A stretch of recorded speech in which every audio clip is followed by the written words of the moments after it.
Kita sering menganggap pikiran kita adalah kebenaran.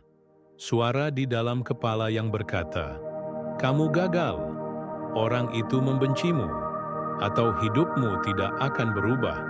Terasa begitu nyata, begitu meyakinkan. Padahal, belum tentu itu benar. Berapa kali kita salah menilai situasi hanya karena terlalu percaya apa yang ada di kepala kita sendiri? Kita panik, kecewa, marah, atau cemas. Semua karena mengira pikiran kita adalah fakta mutlak, bukan sekadar interpretasi yang bisa keliru. Para filsuf Stoik seperti Marcus Aurelius, Epictetus, dan Seneca telah mengingatkan kita selama ribuan tahun yang lalu, jangan langsung percaya pikiranmu. Pikiranmu bisa menyesatkanmu. Dalam dunia yang dipenuhi ilusi, penilaian yang salah, dan emosi yang liar, Stoicisme hadir sebagai jangkar yang membawa kita kembali ke realitas sejati. Ini adalah perjalanan untuk memahami bagaimana kita bisa berjarak dari pikiran kita sendiri, bukan untuk membenci atau mematikannya, tapi untuk melihatnya secara jernih.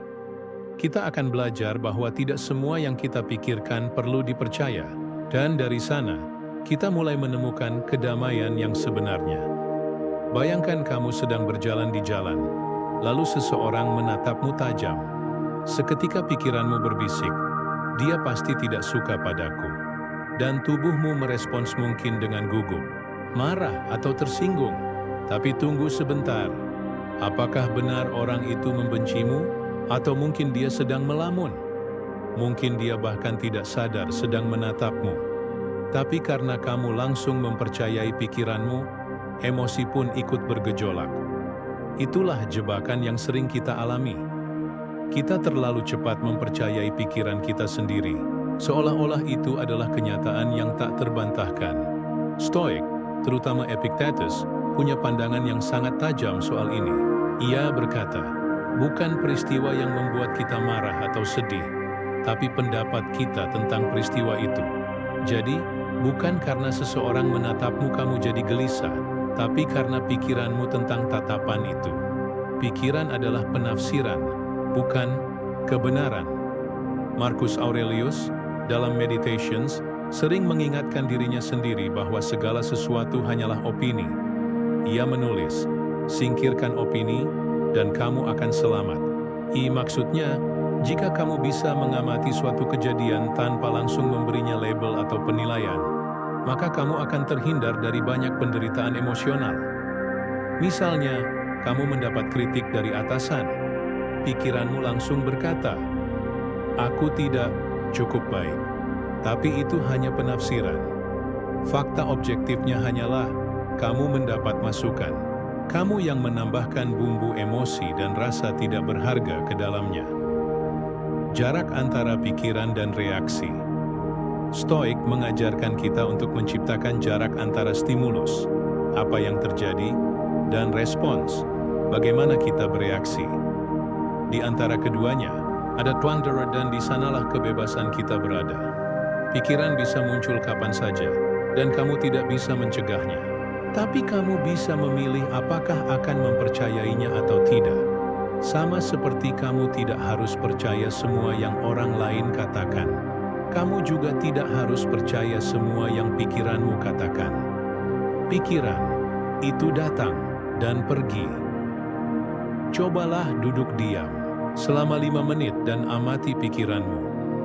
Kamu akan menyadari bahwa mereka datang dan pergi seperti awan.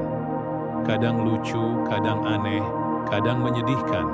Tapi satu hal yang pasti, mereka tidak tetap. Mereka berubah-ubah. Dan jika mereka bisa berubah, mengapa kita harus menganggap mereka sebagai kebenaran mutlak? Seneca mengingatkan, banyak hal yang membuat kita takut lebih dari yang seharusnya, karena kita membayangkannya dengan cara yang salah. Pikiran kita sering melebih-lebihkan bahaya atau memperburuk keadaan. Belajar memeriksa pikiran sendiri. Stoik mengajak kita untuk menjadi pengamat pikiran, bukan budaknya. Saat sebuah pikiran muncul, ajukan pertanyaan, apakah ini benar? Apakah ini mimpi? Apakah ini hanya reaksi emosional sesaat? Dengan begitu, kita mulai membangun jarak yang sehat dengan pikiran kita sendiri. Kesadaran adalah kunci.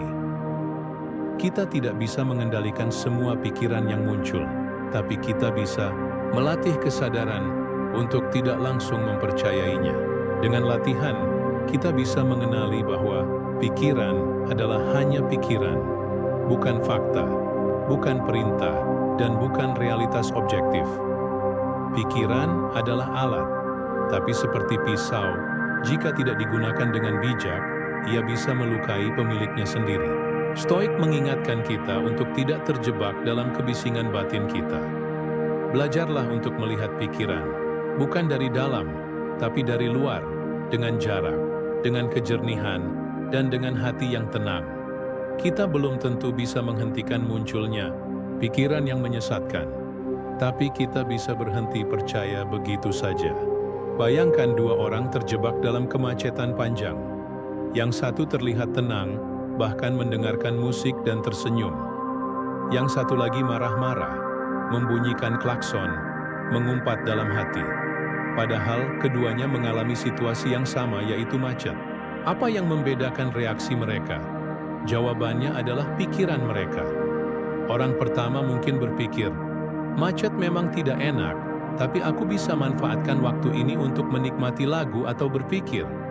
Orang kedua mungkin berpikir, ini membuang-buang waktuku, semua orang di jalan ini bodoh. Dari pikiran-pikiran itulah muncul emosi, tenang pada yang satu, kemarahan pada yang lain. Inilah salah satu ajaran utama Stoik yang jarang disadari banyak orang. Emosi negatif bukan berasal dari peristiwa itu sendiri, melainkan dari interpretasi kita terhadap peristiwa tersebut. Epictetus pernah berkata, manusia tidak terganggu oleh kejadian, tetapi oleh pandangannya terhadap kejadian itu. Coba pikirkan, apakah benar orang yang memandangmu sinis membuatmu marah? Atau karena kamu mengira dia meremehkanmu? Apakah kehilangan pekerjaan membuatmu hancur? Atau karena kamu yakin bahwa kamu tidak akan pernah mendapatkan pekerjaan yang lebih baik? Apakah komentar orang membuatmu sedih? Atau karena kamu percaya bahwa komentar itu mencerminkan siapa dirimu? Kita tidak sadar bahwa kita menambahkan makna terhadap semua yang kita alami. Pikiran kita menafsirkan, dan dari penafsiran itu muncullah emosi. Dunia netral, pikiran kita yang mewarnai. Stoik percaya bahwa dunia ini sebenarnya netral. Tidak ada yang sepenuhnya buruk atau baik, sampai kita memberinya label demikian. Dunia tidak memihak, dunia hanya ada.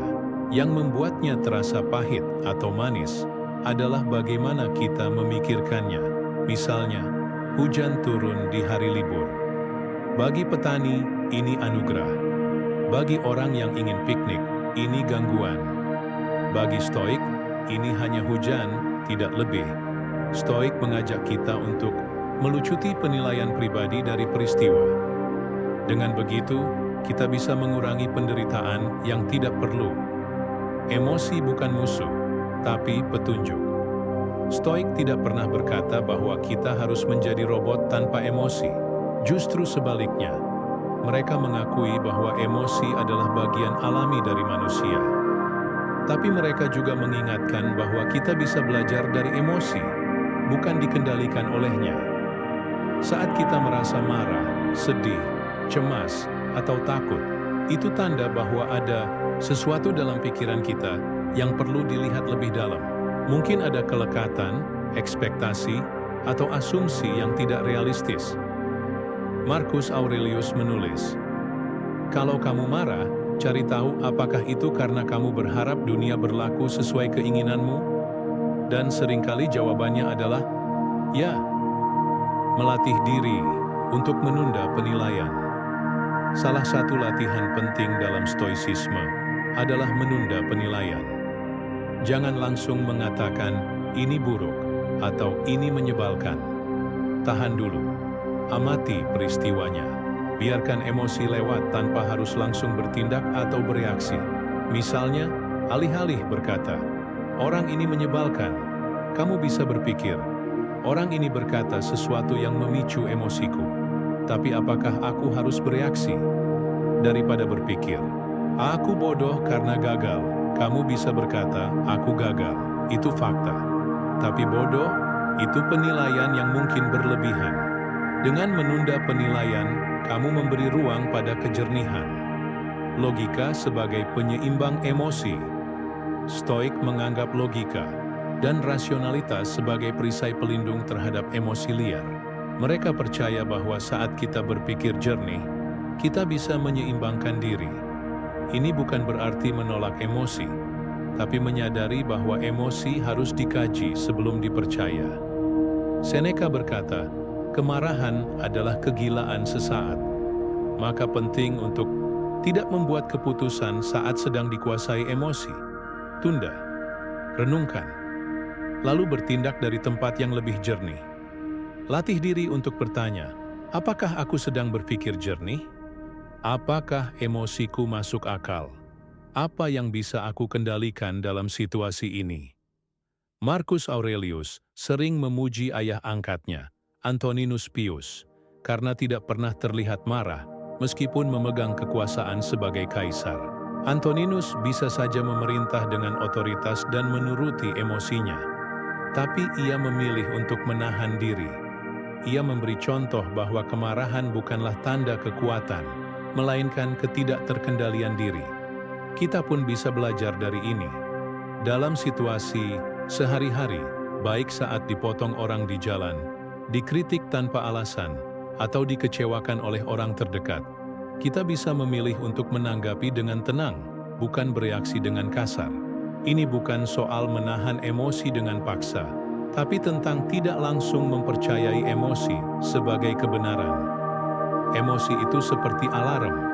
Ia memberi tanda bahwa ada sesuatu yang sedang terjadi dalam pikiran kita.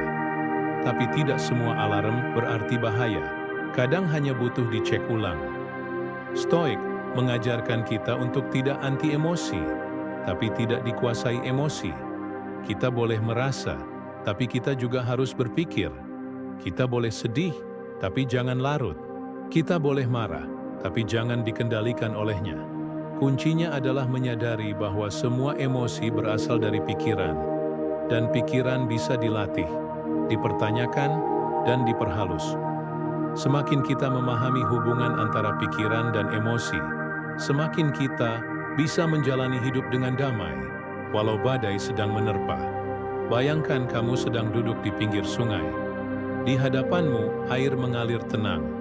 Kadang ada daun yang hanyut lewat. Kadang ada ranting, kadang gelembung udara. Kamu tidak perlu melompat ke dalam sungai. Kamu cukup duduk dan mengamati arusnya. Begitulah, seharusnya kita memperlakukan pikiran kita. Masalah kita selama ini bukan karena kita memiliki pikiran, tetapi karena kita terburu-buru mempercayainya. Kita lompat ke dalam sungai, hanyut oleh arusnya, dan tenggelam di dalamnya. Padahal, kita bisa duduk di tepi dan hanya mengamati. Menjadi saksi, bukan korban. Epictetus mengajarkan bahwa hal-hal di luar kendali kita, termasuk persepsi dan pikiran, yang muncul secara otomatis tidak boleh dijadikan dasar identitas. Pikiran muncul dari kebiasaan, ketakutan masa lalu, pengalaman, asumsi. Tapi itu bukan kamu. Kamu bukan pikiranmu. Kamu adalah kesadaran yang bisa melihat pikiran itu. Jika kamu pernah merasa, kenapa aku bisa berpikir sejahat itu? Atau, kok pikiran ini muncul terus ya? Itu adalah tanda bahwa sebenarnya kamu sudah bukan pikiranmu. Kamu adalah yang menyadari adanya pikiran itu. Dan itu sangat penting. Stoik menyebut ini sebagai dianoia, kemampuan akal sehat untuk memeriksa, menimbang, dan mengambil jarak dari pikiran-pikiran liar yang muncul tanpa diundang. Setiap kali sebuah pikiran muncul, kamu bisa berhenti sejenak dan bertanya, dari mana pikiran ini datang? Apakah pikiran ini membawa kedamaian atau kekacauan? Apakah pikiran ini fakta atau hanya interpretasi? Misalnya, pikiran, aku tidak cukup pintar. Tanggapan, menarik. Apakah ini fakta? Apa buktinya? Apakah ini pikiran lama yang muncul saat aku merasa tidak aman? Dengan melatih kesadaran seperti ini, kamu memperlambat reaksi otomatis. Kamu tidak lagi langsung percaya dan bertindak berdasarkan pikiranmu. Kamu mulai membentuk ruang hening antara stimulus dan respons. Marcus Aurelius melatih dirinya dengan menulis jurnal harian. Ia mencatat pikirannya, mempertanyakannya, dan berdebat dengan dirinya sendiri. Ia tahu pikiran bisa menipu, dan menuliskannya adalah salah satu cara terbaik untuk melihatnya secara lebih jernih. Salah satu kesalahan terbesar kita adalah terlalu cepat menghakimi pikiran kita sendiri. Ketika pikiran negatif muncul, kita sering merasa bersalah atau lemah. Misalnya, kenapa? Aku cemburu? Kenapa aku bisa membenci orang itu? Aku tidak seharusnya merasa takut. Tapi Stoik justru mengajarkan kita untuk mengamati semua itu tanpa menghakimi. Marcus Aurelius berkata, "Jika kamu tidak bisa menghapus pikiran jelek, setidaknya jangan menambahinya dengan menyalahkan diri sendiri." Tugas kita bukan menolak pikiran, tapi melihatnya dengan jujur. Seperti dokter yang memeriksa luka tanpa jijik, tanpa panik. Hanya dengan pengamatan yang tenang, kita bisa menyembuhkan. Cobalah, ini setiap hari. Luangkan waktu 10 menit di pagi atau malam hari. Tulis beberapa pikiran yang muncul hari itu. Lalu ajukan pertanyaan, apakah ini benar? Apakah ini perlu dipercaya?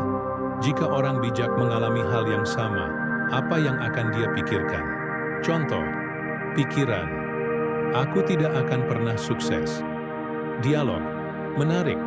Ini pendapat yang muncul saat aku gagal hari ini.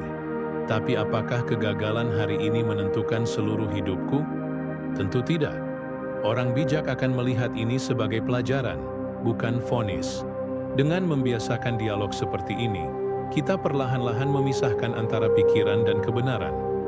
Penting untuk disadari bahwa kamu tidak harus melawan pikiran buruk. Justru melawan pikiran bisa membuatnya semakin kuat. Seperti mencoba menekan bola ke dalam air, semakin ditekan, semakin ia memantul ke atas. Stoik menyarankan pendekatan yang lebih lembut. Biarkan pikiran itu lewat, seperti awan lewat di langit. Jangan dipegang, jangan disangkal. Biarkan ia datang dan pergi. Kamu tetap diam di tempatmu, mengamati. Seneca mengatakan, kita tidak bisa menghindari angin, tapi kita bisa menyesuaikan layar. Artinya pikiran akan selalu datang. Tapi kita bisa memilih bagaimana meresponsnya. Begitu kamu terbiasa menjadi pengamat, kamu akan mulai merasakan manfaat luar biasa. Kamu tidak mudah dikendalikan oleh emosi. Kamu lebih tenang dalam menghadapi masalah.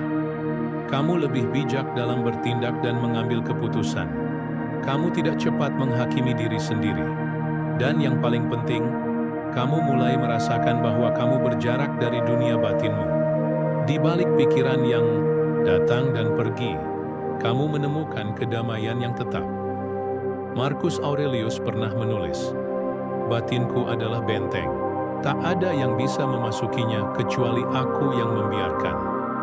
Dengan menjadi pengamat, kamu kembali mengambil alih kendali atas benteng itu. Pikiran itu seperti ombak di permukaan laut. Kadang tenang, kadang liar. Tapi jauh di bawah sana, laut tetap hening dan dalam. Stoik mengajak kita menyelami kedalaman itu, tempat di mana kita tidak lagi dikendalikan oleh gelombang pikiran.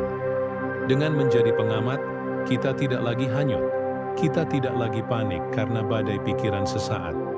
Kita belajar untuk duduk diam di tepi sungai batin kita, melihat semuanya lewat, dan berkata, "Aku bukan pikiran ini, aku adalah yang menyadarinya." Dan dari sana, perjalanan menuju kebebasan sejati pun dimulai. Coba ingat terakhir kali kamu merasa kecewa.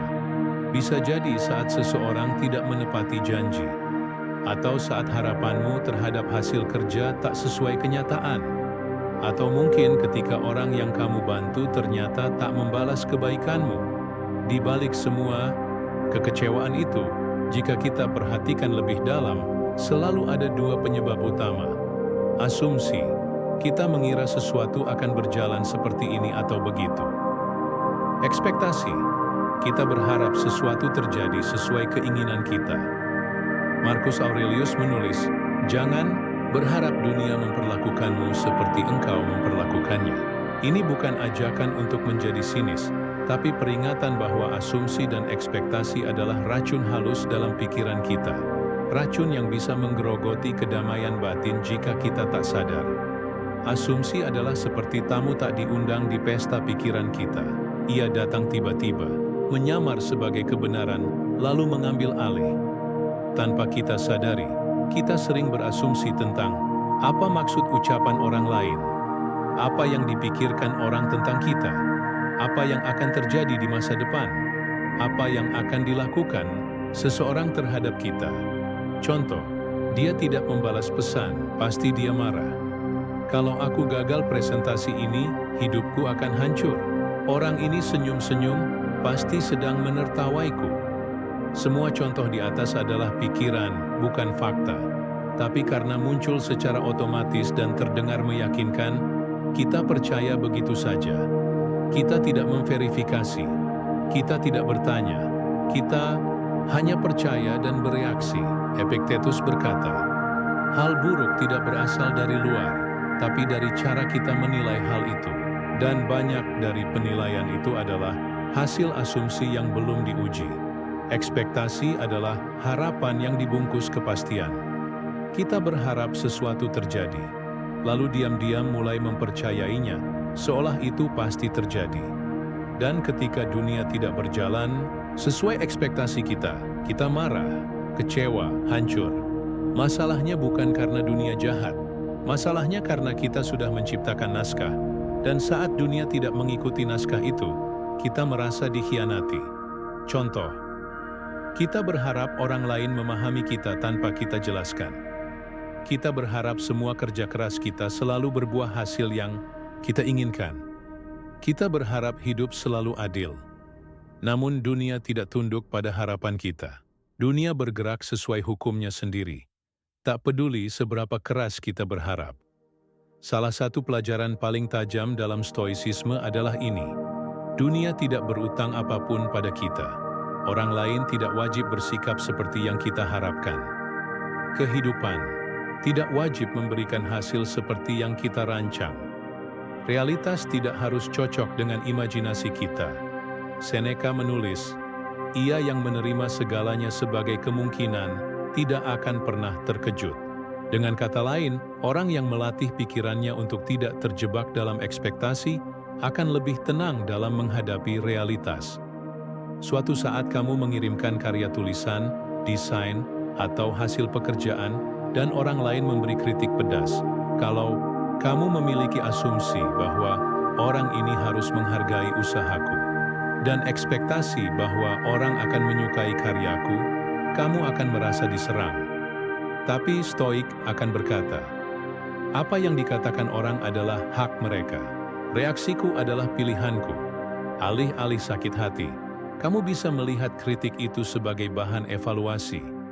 Bahkan jika nadanya kasar, kamu bisa bertanya, apakah ada kebenaran dalam kritik ini? Dengan begini, kamu tidak dikendalikan oleh rasa sakit karena ekspektasimu yang patah. Menjadi bebas dari asumsi dan ekspektasi. Apa jadinya jika kamu hidup tanpa asumsi dan ekspektasi? Mungkin kamu akan lebih damai, karena tak bergantung pada bagaimana dunia bertindak. Kamu akan lebih bijak, karena tidak terburu-buru menyimpulkan sesuatu. Kamu akan lebih bebas, karena tidak terikat pada harapan yang rapuh. Dan kamu mulai bisa menjalani hidup dengan melihat kenyataan apa adanya, bukan kenyataan versi pikiranmu. Seneca berkata, orang bijak tidak mengharapkan angin bertiup ke arahnya.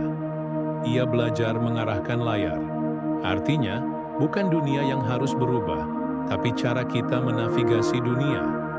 Asumsi dan ekspektasi adalah dua bisikan halus dalam pikiran yang sering kita anggap sebagai kebenaran.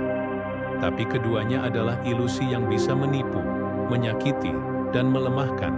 Batin Stoik mengajak kita untuk menggantikan keduanya dengan pengamatan dan kesiapan. Daripada mengira-ngira, kita bertanya. Daripada berharap, kita bersiap. Daripada menuntut, kita menerima apa adanya. Dan dari situ kita tumbuh menjadi pribadi yang tak hanya lebih kuat, tapi juga lebih jernih, lebih dewasa, dan lebih bebas. Jika kamu ingin bebas, jangan biarkan dirimu diperbudak oleh opini-opinimu sendiri. Epictetus, ada penjara yang tak memiliki jeruji, tak terlihat oleh mata, tapi sangat nyata mencengkeram hidup kita. Penjara itu adalah pikiran kita sendiri. Kita menganggap diri kita merdeka, padahal banyak dari kita masih menjadi budak dari asumsi, ketakutan, penyesalan, dan kekhawatiran yang diciptakan pikiran sendiri. Pikiran membisikkan, "Kamu gagal." Kita percaya, pikiran berteriak, "Dia harusnya memperlakukanmu lebih baik." Kita marah, pikiran menakut-nakuti, "Bagaimana kalau kamu jatuh miskin?" Kita gelisah.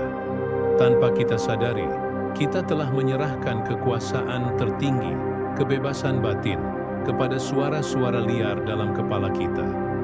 Inilah yang dimaksud Epictetus ketika ia berkata bahwa kebebasan sejati bukan tentang bisa melakukan apa pun, melainkan tentang menjadi tuan atas pikiran kita sendiri.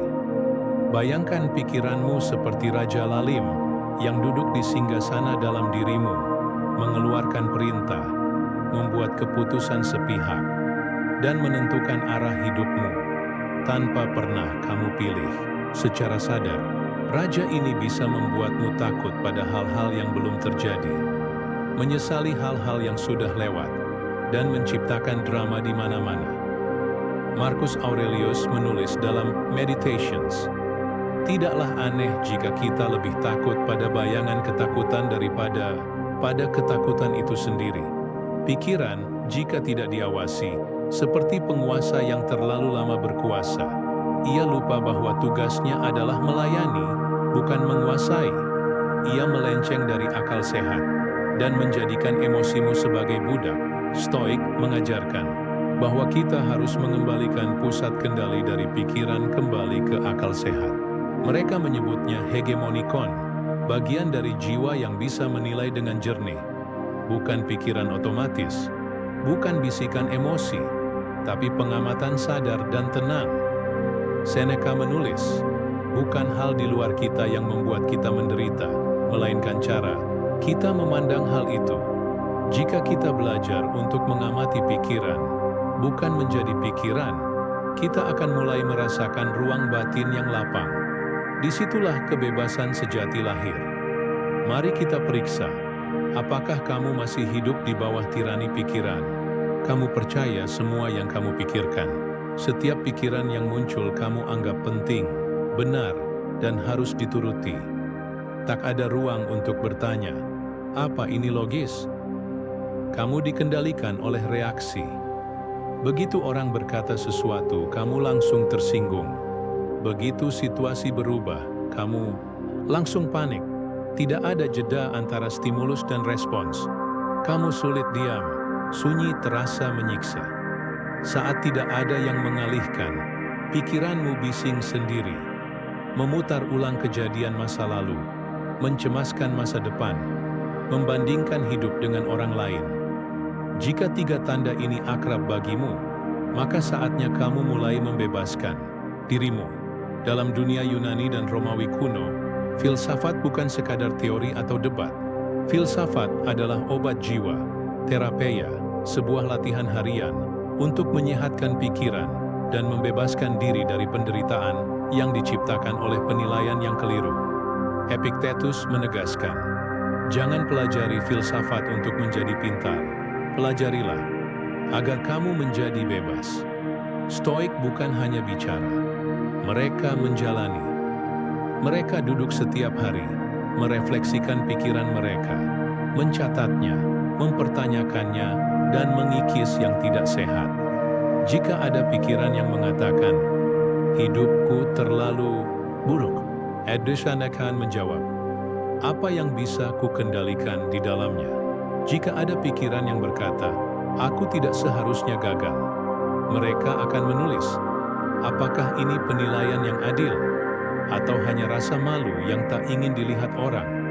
Filsafat, bagi mereka, adalah cara membongkar jeruji batin satu demi satu. Langkah pertama untuk bebas adalah mengganti reaksi otomatis dengan refleksi sadar. Satu pertanyaan penting yang diajarkan Epictetus adalah, apakah ini di bawah kendaliku? Pertanyaan sederhana ini bisa memadamkan api amarah, menyusutkan rasa takut, dan menyadarkan kita kembali ke pusat. Jika jawabannya tidak, maka tidak ada gunanya meronta-ronta. Jika jawabannya iya, maka tanggung jawab ada di tangan kita.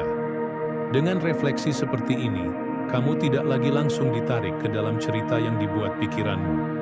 Stoik percaya bahwa kebebasan sejati bukan berada di luar, tapi di dalam. Kamu mungkin tidak bisa mengendalikan bagaimana orang memperlakukanmu, bagaimana dunia berubah, atau bagaimana tubuhmu menua. Tapi kamu bisa mengendalikan satu hal, bagaimana kamu memilih untuk merespons itu semua. Itulah mengapa budak seperti Epictetus bisa menjadi guru kebebasan. Tubuhnya mungkin dalam perbudakan, tapi pikirannya tak bisa disentuh siapapun. Kamu bisa merantai kakiku, tapi tidak bisa mengikat pikiranku. Epictetus, kebebasan sejati bukan berarti hidup tanpa masalah, tapi punya batin yang tidak mudah diguncang oleh badai luar. Tirani terbesar bukanlah yang datang dari luar, melainkan dari dalam, dari pikiran yang tak dikaji, dari emosi yang dibiarkan berkuasa, dari kepercayaan yang tak pernah diuji. Filsafat Stoik bukan jalan keluar sekali jadi. Ia adalah latihan seumur hidup, tapi setiap langkah kecil dalam menyadari, mengamati dan merespons dengan sadar adalah langkah menuju pembebasan. Kamu bukan budak pikiranmu. Kamu adalah penguasa batinmu sendiri. Dan begitu kamu menyadari itu, kamu tak perlu takut lagi pada badai yang datang. Karena di dalam dirimu sudah ada langit yang selalu tenang. So kita menderita lebih banyak dalam imajinasi daripada dalam kenyataan. Seneca. Pernahkah kamu merasa takut akan sesuatu yang belum terjadi seperti ujian minggu depan, wawancara kerja, hasil pemeriksaan kesehatan, dan ketakutan itu membuatmu stres, gelisah, bahkan sulit tidur? Jika iya, kamu sedang mengalami apa yang oleh para filsuf Stoik sebut sebagai penderitaan dari bayangan pikiran.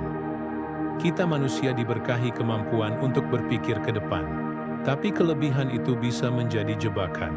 Ketika pikiran dibiarkan liar tanpa bimbingan akal sehat, ia akan melompat ke masa depan, membayangkan skenario-skenario buruk, lalu mempercayainya seolah-olah sudah terjadi. Dan kita pun mulai bereaksi bukan terhadap realitas, tapi terhadap cerita yang kita ciptakan sendiri. Pikiran manusia ibarat mesin waktu. Ia suka melompat dari masa lalu ke masa depan. Tapi mesin itu rusak karena ia tidak sekadar mengingat dan merencanakan. Ia menyimpulkan, mengarang, dan menciptakan rasa takut dari hal-hal yang belum terjadi. Contoh, kita belum bicara dengan atasan, tapi sudah takut dimarahi.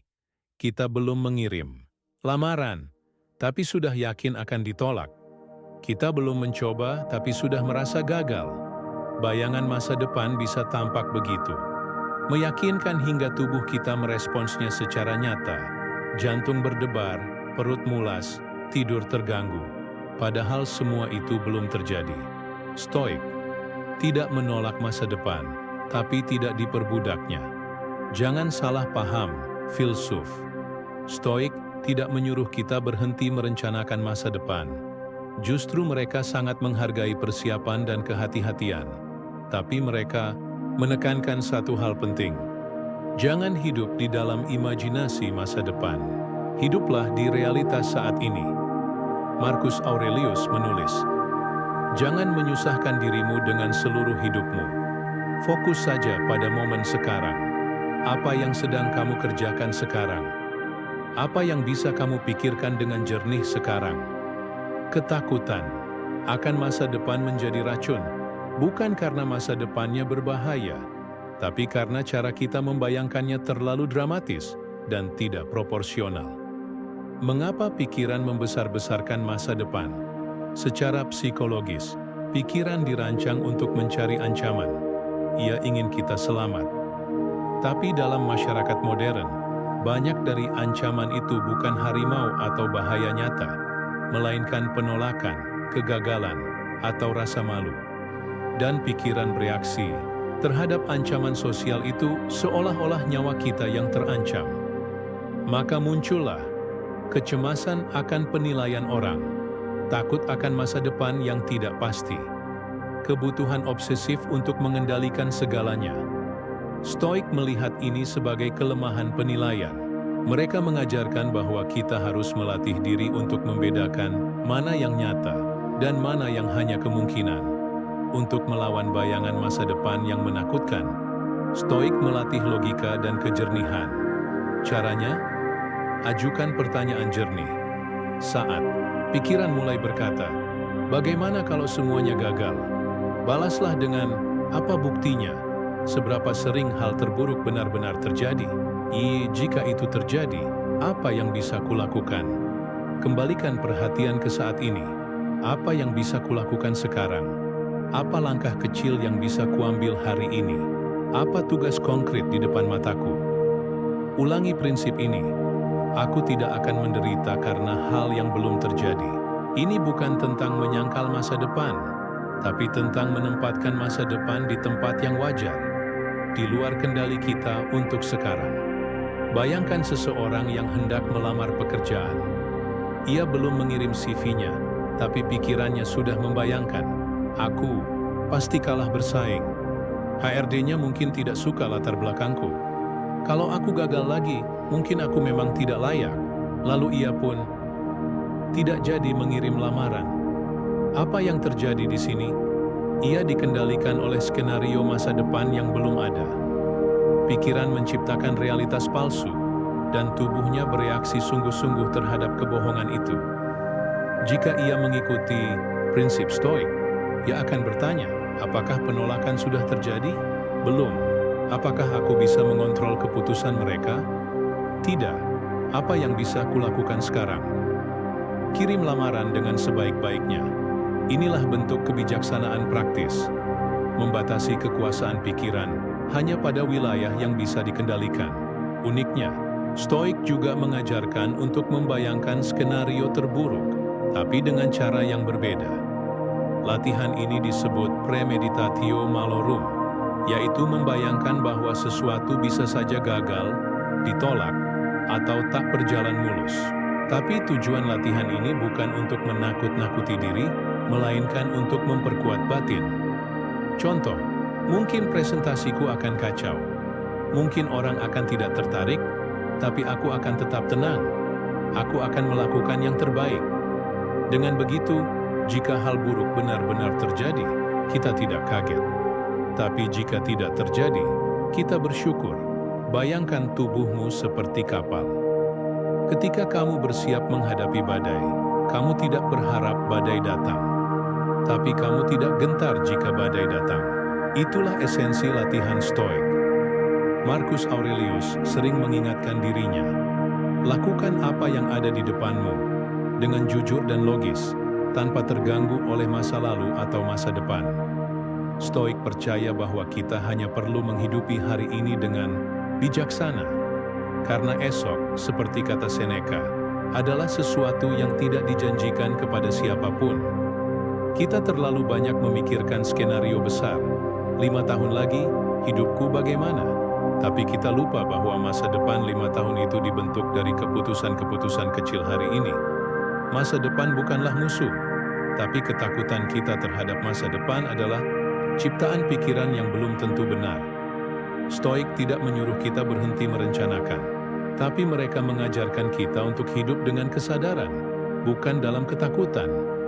Mereka mengajak kita untuk tidak percaya begitu saja pada bayangan pikiran yang belum nyata.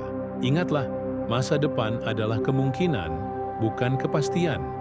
Pikiran bisa menciptakan monster dari angin, dan kamu punya pilihan untuk tidak percaya pada cerita yang belum terbukti. Kembalilah ke momen ini. Tarik napas. Lihat sekelilingmu. Inilah yang nyata. dan dari sini kamu bisa berjalan dengan tenang. Manusia tidak terganggu oleh kejadian, tetapi oleh penilaian mereka terhadap kejadian. Epictetus. Bayangkan kamu sedang berjalan ke kantor dengan kopi di tangan. Lalu seseorang menabrakmu dan menumpahkan kopi itu ke bajumu. Reaksimu bisa bermacam-macam. Kamu marah besar dan mencaci. Kamu kesal tapi menahan diri. Kamu menertawakannya dan berkata, "Ya, pagi yang menarik." Peristiwanya sama, tapi reaksi emosionalnya berbeda. Mengapa? Karena seperti kata Epictetus, bukan kejadian yang membuat kita menderita, tapi penilaian kita tentang kejadian itu. Filsafat Stoik tidak menganggap emosi sebagai dosa atau kelemahan. Mereka melihat emosi, terutama emosi negatif seperti marah, takut, cemburu, kecewa, sebagai efek samping dari pikiran yang menyimpang. Bayangkan kamu sedang duduk santai, lalu seseorang berkata, "Kamu itu nggak becus." Kalau kamu percaya bahwa harga dirimu tergantung pada pendapat orang lain, kamu akan marah atau sakit hati. Tapi kalau kamu sadar bahwa perkataan itu adalah opini yang tidak menentukan nilai dirimu, maka kamu bisa tetap tenang. Jadi emosi bukanlah sesuatu yang terjadi pada kita, melainkan sesuatu yang kita ikut ciptakan lewat penilaian. Menurut Stoik, marah bukan reaksi alami, tapi hasil dari ekspektasi bahwa dunia harus berjalan sesuai keinginan kita. Marcus Aurelius menulis, "Ketika kamu marah, tanyakan pada dirimu, apakah dunia benar-benar wajib menyesuaikan diri dengan kehendakku?" Contoh, kamu marah saat ada orang memotong antrian, tapi Stoik akan bertanya, apakah kamu berharap semua orang bertindak sempurna sepanjang waktu? Bukankah lebih wajar jika ada 1-2 orang yang tidak sabar? Dengan mengubah penilaian, kamu mengubah reaksi. Kita iri karena melihat orang lain punya sesuatu yang kita tidak punya seperti uang, pasangan, jabatan, popularitas. Tapi Stoik bertanya, apakah kamu benar-benar tahu kalau hidup orang itu lebih baik? Atau kamu hanya tergoda oleh kemasan luarnya? Seneca menulis, apa yang tampak sebagai keberuntungan orang lain bisa jadi adalah bentuk penderitaan yang dibungkus indah. Iri muncul ketika kita menganggap kebahagiaan berasal dari luar, bukan dari ketenangan batin. Dan itulah kesalahan penilaian paling umum. Kecewa muncul saat kenyataan tak sesuai harapan. Tapi Stoik bertanya, apakah harapanmu realistis sejak awal? Jika kamu berharap semua orang akan menghargai usahamu, tentu kamu akan kecewa. Tapi jika kamu sadar bahwa manusia bisa tidak adil, tidak peduli, bahkan kejam, kamu akan lebih siap menerima kenyataan. Stoik tidak mendorong pesimisme, tapi persiapan mental agar kamu tidak dibutakan oleh ekspektasi palsu. Stoik mengajak untuk mendisiplinkan pikiran, bukan menekan perasaan. Banyak yang salah paham, mengira Stoik itu dingin atau tidak punya emosi. Padahal Stoik tidak menekan emosi, mereka membenahi cara berpikir yang memicu emosi itu. Coba bayangkan seperti ini, emosi adalah api, pikiran adalah bensin atau air. Kalau pikiran kita keliru, penuh asumsi, ekspektasi, penilaian egois, maka kita sedang menyiramkan bensin ke dalam api. Tapi kalau pikiran kita jernih, sadar, dan rasional, maka kita menyiram api dengan air. Saat kamu merasa emosi muncul, Stoik menganjurkan satu hal penting, tunda penilaian. Jangan langsung percaya pikiranmu. Epictetus menyarankan untuk menahan diri dari menyetujui apapun yang datang pertama kali ke pikiran. Misalnya, ketika kamu ingin membalas pesan kasar dengan pesan yang lebih kasar, tunda dulu. Ketika kamu ingin merasa gagal hanya karena satu kritik, tunda dulu. Tanyakan, apakah ini fakta atau hanya interpretasi? Apakah aku punya seluruh informasi? Apakah emosi ini membantuku atau menghancurkanku? Menunda penilaian adalah bentuk kekuatan batin. Dan seperti otot, kekuatan ini bisa dilatih. Stoik tidak menyuruh kita menjadi robot tanpa rasa. Mereka tahu kita manusia. Kita bisa terluka, bisa marah, bisa sedih. Tapi mereka mengajarkan, jangan biarkan emosi itu mengendalikan arah hidupmu. Kamu boleh sedih, tapi jangan tenggelam dalam kesedihan. Kamu boleh kecewa, tapi jangan membuat keputusan besar saat kecewa. Kamu boleh marah, tapi jangan biarkan marah membuatmu kehilangan kehormatan. Stoik ingin kita menjadi pengamat emosi, bukan budaknya. Bayangkan kamu sedang duduk makan bersama keluarga besar. Salah satu saudara melontarkan komentar menyindir pekerjaanmu. Kamu merasa panas, ingin membalas. Tapi kamu berhenti sejenak, lalu kamu berpikir, ala Stoik. Komentarnya itu pendapat dia, bukan kebenaran. Apakah aku harus merusak suasana hanya karena satu kalimat? Harga diriku tidak ditentukan oleh lidah orang lain. Dengan latihan ini, kamu sedang melatih kekuatan batin. Tidak reaktif, tidak terjebak, tidak meledak. Dan ketika kamu bisa melalui itu tanpa meledak, kamu akan merasa satu hal, damai. Emosi negatif tidak muncul dari dunia luar. Mereka muncul dari cara kita menilai dunia. Dan ketika kita salah menilai, kita ikut menyiksa diri sendiri. Filsafat Stoik mengajarkan bahwa kita bisa membebaskan diri, bukan dengan mengendalikan orang lain atau keadaan, tapi dengan meluruskan pikiran dan penilaian kita sendiri. Jangan buru-buru, percaya emosi. Lihatlah ke akar pikiran di baliknya. Di sanalah letak kekuatan dan kebebasan kita. Seperti kata Seneca, tidak ada yang membuat kita lebih menderita selain pikiran kita sendiri. Batin yang tenang tidak datang dari luar, melainkan dari cara kita menanggapi apa yang datang dari luar. Marcus Aurelius. Bayangkan sejenak, jika pikiranmu adalah rumah, apakah kamu tinggal di dalamnya dengan damai? Atau justru kamu merasa terjebak, tersesat, dan dihantui oleh bayang-bayangmu sendiri? Kan, di sepanjang hidup, manusia mencari ketenangan di luar, dari hubungan, pencapaian, pujian, atau pengakuan. Tapi para filsuf Stoik mengingatkan, kamu tidak akan pernah damai sampai kamu berdamai dengan pikiranmu sendiri. Dan untuk bisa berdamai, kamu harus terlebih dahulu berhenti percaya sepenuhnya pada isi kepala sendiri. Epictetus berkata, jika kamu tidak melatih pikiranmu, kamu akan dikendalikan oleh hal-hal yang kamu pikir kamu kendalikan. Pikiran manusia, bila dibiarkan tanpa pemeriksaan, akan mengarang cerita tanpa dasar, membuat penilaian yang salah, memutar ulang luka masa lalu, meramal masa depan dengan kecemasan. Seolah pikiran itu penuntun, padahal seringkali ia adalah penggiring, ke jurang kekhawatiran yang sia-sia.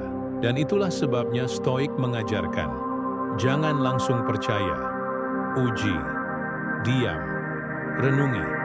Kita tidak dituntut menjadi skeptis terhadap semua hal, tapi kita diajak untuk berhenti mempercayai suara pertama yang muncul dalam kepala. Diri yang bijak, bukan yang tidak merasa, tapi yang tidak terburu-buru. Marcus Aurelius, seorang kaisar dan filsuf, menghadapi pertempuran politik dan tekanan besar, tapi ia tetap tenang. Mengapa? Karena ia menulis setiap pagi di jurnalnya, kamu pun akan bertemu orang bodoh, egois, kasar hari ini. Tapi itu bukan kejutan. Dunia memang begitu. Ia tidak mengizinkan pikirannya menjadikannya korban suasana. Stoikisme tidak mengajarkan ketidakpedulian, tapi Stoik mengajarkan, jangan cepat menilai, jangan cepat tersinggung, jangan cepat menyimpulkan. Karena setiap penilaian yang terlalu cepat adalah pintu masuk menuju penderitaan yang tidak perlu. Filsuf Stoik menyadari bahwa filsafat bukan teori kosong. Ia adalah disiplin harian. Berikut adalah beberapa latihan yang bisa kamu terapkan setiap hari. Jurnal pagi. Tuliskan kemungkinan ujian hari ini. Siapa yang mungkin membuatmu kesal? Apa yang mungkin tidak berjalan sesuai harapan? Ini membuatmu Siap, bukan paranoid. Tunda penilaian. Setiap kali kamu merasa ingin bereaksi, tunda 3 detik. Tanyakan, apakah ini benar atau hanya interpretasiku? Evaluasi malam. Tinjau hari yang sudah lewat. Di mana kamu terlalu percaya pikiranmu? Di mana kamu bisa lebih tenang? Latihan ini, bila dilakukan terus-menerus, akan membentuk pikiran yang jernih, tidak reaktif, dan kuat di tengah badai. Ketenangan adalah buah dari pikiran yang disiplin. Ketenangan bukanlah hadiah yang datang tiba-tiba. Itu adalah hasil dari pikiran yang dilatih untuk tidak langsung percaya pada dorongan pertamanya. Seneca menyebutnya sebagai kesederhanaan dalam berpikir. Sebuah sikap yang tidak membesar-besarkan kesalahan, tidak berlebihan dalam harapan, dan tidak rakus terhadap kendali. Dalam dunia yang ribut, pikiran yang jernih adalah harta langka. Dan Stoik mengajarkan bahwa siapapun bisa memilikinya, asal mau melatih batin. Hidup bukan untuk menjadi benar, tapi untuk menjadi damai. Kadang kita terlalu terobsesi untuk menang argumen, terlihat pintar, atau mengendalikan segalanya. Tapi, Stoik mengingatkan, tujuan hidup bukan menjadi orang yang selalu benar, tapi menjadi orang yang tidak mudah terguncang. Ketika kamu menyadari bahwa tidak semua pikiranmu harus diikuti, tidak semua emosi harus dituruti, kamu mulai menyatu dengan dirimu yang paling dalam, diri yang bijak, tenang, dan merdeka. Itulah titik pulang. Itulah kebebasan sejati. Filsafat Stoik bukan sekadar pelajaran logika atau moralitas. Ia adalah ajakan untuk berhenti berperang dengan dunia dan mulai berdamai dengan pikiran sendiri. Marcus Aurelius pernah berkata, batinmu akan menjadi seperti apa yang kamu pikirkan setiap hari. Maka, jika kamu ingin tenang, latih batinmu. Ragu pada pikiran pertama yang muncul, dan jangan tergesa-gesa menganggap bahwa segala sesuatu yang kamu rasakan benar adanya. Ketenangan bukan milik mereka yang hidupnya tanpa masalah, tapi milik mereka yang pikirannya tidak lagi mudah diperbudak oleh pikiran itu sendiri. Dan seperti para Stoik dulu, kamu pun bisa mencapainya. Mulailah hari ini dengan satu latihan kecil. Tunda reaksi, amati pikiranmu, dan sadari bahwa kamu lebih besar daripada isi kepalamu sendiri. Ketika kamu berhenti mempercayai semua pikiranmu, kamu akan menemukan kedamaian yang selama ini kamu cari di luar. Terima kasih telah mengikuti perjalanan ini bersama para filsuf Stoik. Semoga tulisan ini tidak hanya menjadi bacaan, tapi juga praktik harian yang membawa kedamaian dalam hidupmu.